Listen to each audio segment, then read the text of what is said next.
வணக்கம் நண்பர்களே, எப்படி இருக்கீங்க? நேரம் இரவு 10 மணி. தாமதத்திற்கு மன்னிக்கவும். தொழில்நுட்ப கோளாறால் தாமதம் கிடையாது. ஒரு 4 கால் நண்பனால் தாமதம் ஆயிற்று. நேரம் இரவு 10 மணி. நீங்கள் கேட்டுக்கொண்டிருப்பது கதைக்கலாம் வித் கலாப காதலன். நான் முடிந்த அளவுக்கு ஆங்கிலம் கலக்காத தமிழில் கதைக்க முயற்சிக்கிறேன். அப்போது ஆங்கிலம் வந்தால் மன்னித்துக் கொள்ளுங்கள். இது நான் எப்படி யோசித்தேன்னா, வாரம் ஒரு கதை எழுதி உங்களோட கதை படித்து அந்த கதை எப்படி இருக்குது அப்படின்ட்டு ஒரு சிறிய முயற்சி தான். இது எப்படி போகும்னு எனக்கு தெரியல. நான் ரொம்ப தொழில்நுட்ப சார்ந்த மனிதன் கிடையாது. அதனால் தொழில்நுட்ப கோளாறுகள் அதிகமாக நடக்கிறதுக்கான வாய்ப்புகள் மிக அதிகம். அது ஏதாவது நடந்தால் என்னை மன்னித்துக் கொள்ளுங்கள். ஏதாவது அசம்பாவிதங்கள் நடந்தால் மன்னித்துக் கொள்ளுங்கள். இப்போவே முன்னாடியே மன்னிப்பு கேட்டுறேன். ஏன்னா அப்புறமா கேட்க முடியுமான்னு எனக்கு தெரியல. சரி, கதைக்குள் போவோமா? கதைக்கலாம் வித் காக்கா. இந்த கதை எப்படி ஆரம்பிக்குதுன்னா, இதோட முன்னுரை நான் 2 வருடங்களுக்கு முன்னாடி வேற ஒரு நகரத்தில் வாழ்ந்துட்டு இருந்தேன் தனிமையாக.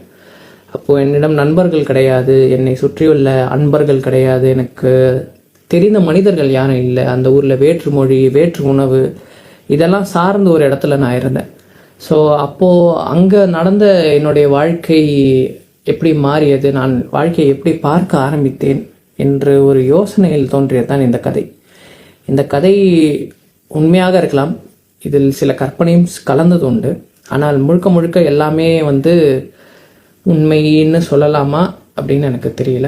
இது ஒரு பாதி உண்மை பாதி என்னுடைய கற்பனையை சார்ந்த ஒரு கதை. இதுதான் இந்த கதையோட முன்னுரை. ஸோ இந்த கதையை நம்ம எடுத்துகிட்டு போகலாம், எப்படி இருக்குன்னு பார்க்கலாம். இந்த கதையோட தலைப்பு இதுதான், என்னுள் உள்ள பழையவன். கதையை படிக்கிறேன். என்னுள் இருக்கும் பழையவனை கண்டு நான் சிலாகிக்கிறேன். எதுவும் தெரியாத உலகத்தில் சிறகை விரித்து பறந்த அந்த அவனை யோசித்து பார்க்கும்போதுதான் வாழ்க்கை எப்படி மாறிவிட்டது என்று தோன்றுகிறது. வேறு ஊர், வேற்று மொழி, நண்பர்கள் இல்லாத ஒரு கான்கிரீட் பாலைவனத்தில் அந்த அவன் எப்படி வாழ்ந்தான் என்று யோசித்து பார்த்தால் மிகவும் ஆச்சரியமாக தான் உள்ளது. இந்த வாழ்க்கையை நான் மீண்டும் வாழ துணிச்சல் எனக்கு இப்பொழுது இருக்குமா என்று நீங்கள் கேட்டால் அது மிகப்பெரிய கேள்விக்குறியாக தான் இருக்கும். ஆனால் அங்கு வாழ்ந்த அந்த நாட்களில் எந்த ஒரு குற்ற உணர்ச்சியும் இப்பொழுது இல்லை. தனிமையில் இருந்த மகிழ்ச்சியான நாட்கள் அவை. வாழ்க்கையை மாற்றி அமைக்க தீராத வெறி கொண்டு சுற்றித் திரிந்த நாட்கள் அவை. திரும்ப வாழ ஒரு வாய்ப்பு கிட்டினால் அப்படியே தான் வாழ்வேன், ஒரு மாற்றமும் இல்லாமல். ஆனால் என்ன, வாய்ப்பு இருந்தால் இன்னும் கொஞ்சம் அதிகமாக கூட வாழ்ந்து விடுவேன். இன்னும் என்னென்ன வேறு மனிதர்கள் என்னுள் ஒளிந்திருக்கிறார்கள் என்பதை பார்ப்பதற்காகவே. அப்படியாவது பார்க்கலாம், என்னுள் ஒளிந்திருக்கும் மிருகம் வெளியே வருகிறதா என்று. அதை நான் வெகு நாட்களாக கட்டுப்படுத்தி வைத்துள்ளேன். அவனின் வீரியத்தை எப்படி அளப்பது, அவன் எப்படி செயல்படுவான் என்றெல்லாம் யோசித்ததுண்டு. அவன் எப்பொழுதெல்லாம் வெளியே வருகிறான்?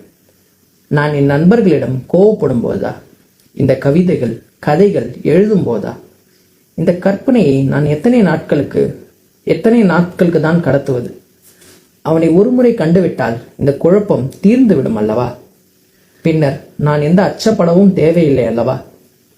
நகைச்சுவையாக தான் இருக்கிறது. ஏனெனில் என்னுள் இருக்கும் பல முகமூடிகளை நான் மறைத்து கொண்டுதான் திரிகிறேன். எனது முகமூடியை நம்பி பல மனிதர்கள் என்னிடம் பழகுகிறார்கள். அந்த முகமூடிகள் எப்பொழுது கழண்டு விழும்? நான் நானாக இருக்கும்போதா, மேற்கண்ட மிருகத்தை காணும் போதா? கழண்டு விழுந்தால் என்னை நம்பி இருப்பவர்கள் என்ன ஆவார்கள்?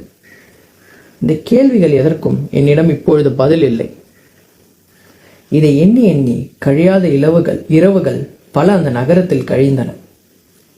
இந்த அளவுக்கு நிறைய யோசித்த நேரங்களும் என்னை ஒரு வகையில் மாற்றியதா என்று தான் இப்பொழுது நான் திரும்பி பார்க்கிறேன்.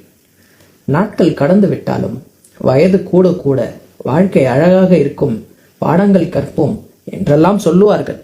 ஆனால் நடப்பதை பார்த்தால் முற்றிலும் எதிர்மறையாக உள்ளதே என்ற கேள்விதான் அனைத்தையும் தாண்டி இப்பொழுது ஓடிக்கொண்டிருக்கிறது. இதனால் தான் என்னவோ நான் என்னுள் இருக்கும் பழையவனை கண்டு இப்பொழுது சிலாகிக்கிறேன். இப்படிதான் என் வாழ்க்கை இருந்தது. அந்த வாழ்ந்த அந்த 2 வருடங்கள் அந்த இடத்துல நிறைய தனிமையான நாட்களை நான் கழித்ததுண்டு, நிறைய வாழ்க்கையை பற்றி யோசித்ததுண்டு.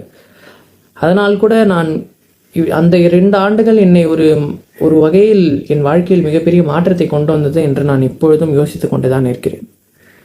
அதனால்தான் என்னவோ நான் இப்பொழுது ஒரு வகையில் நான் இப்பொழுது பழகும் மனிதர்கள் அனைவரும் என்னை சுற்றி நன்றாக பழகுகிறார்கள் என்று தோன்றுகிறது. என்னால் முன்னாடியெல்லாம் பார்த்தீங்கன்னா, நான் இப்போ போயிட்டு இந்த மாதிரி சிடுன்னு பேசுகிற மாதிரி நான் நிறைய பேர் வந்து என்னிடம் முகம் சுழிப்பாங்க. ஆனால் இப்போது அந்த 2 ஆண்டுகளுக்கு பிறகு நான் ஏற்படுத்தி கொண்ட பந்தங்கள் மிக அதிகம், ஏற்பட்ட நண்பர்கள் மிக அதிகம். இந்த காணொளி, இந்த பதிவு, இந்த அக்கௌண்ட் எல்லாத்துக்கும் காரணமே அந்த 2 ஆண்டுகள் தான். ஸோ அப்படி பார்த்தா இந்த 2 ஆண்டுகள் பல வகையில் என் வாழ்க்கையை மாற்றியிருக்கு. பட் அந்த பழையவனை நான் நிச்சயமாக கண்டு சிலாகிக்கிறேன் தான். ஏன்னா அவன் எடுத்த அந்த துரிதமான முடிவுகள் என்னால் இப்போ எடுக்க முடியல. அதான் நான் ஏன் யோசித்து பார்த்துட்டே இருக்கேன். அதுக்கு என்னிடம் பதில்கள் இல்லை. உண்மையில் என்னுள் இருக்கும் பழையவனை கண்டு நான் சிலாகிக்கிறேன். நன்றி நண்பர்களே. மீண்டும் அடுத்த வாரம் ஒரு கதையுடன் சந்திக்கலாம். கதைக்கலாம் வித் காக்கா. நன்றி.